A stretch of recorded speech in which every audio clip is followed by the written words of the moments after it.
వార్త రాశారు. ఇవాళ ఆంధ్రజ్యోతి కన్ఫర్మ్ చేసింది ఇది. అయితే గతానికి ఇప్పటికి తేడా ఏంటంటే, గతంలో మున్సిపల్ చైర్మన్లు కార్పొరేషన్లకి ఇట్లా పెట్టారు. మిగతా జిల్లా పరిషత్తులు మండల పరిషత్తులు మామూలుగానే పెట్టారు, సభ్యులు వాళ్ళు ఎన్నుకోరు. ఇప్పుడు ఏకంగా జిల్లా పరిషత్ చైర్మన్లు మండల పరిషత్ చైర్మన్లు కూడా డైరెక్ట్ ఎన్నికట. ఇది రెండు కోణాలు. ఒక ఆస్పెక్ట్ చూసినప్పుడు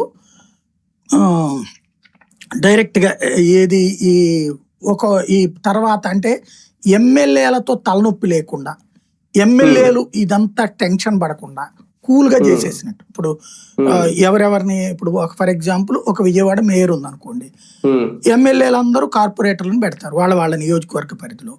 వాళ్ళల్లో గెలిచిన తర్వాత నా ఏరియా వాడు మేయర్ కావాలి, నా ఏరియా వాడు మేయర్ కావాలి, నా మనిషి మేయర్ కావాలని గొడవ పడతారు.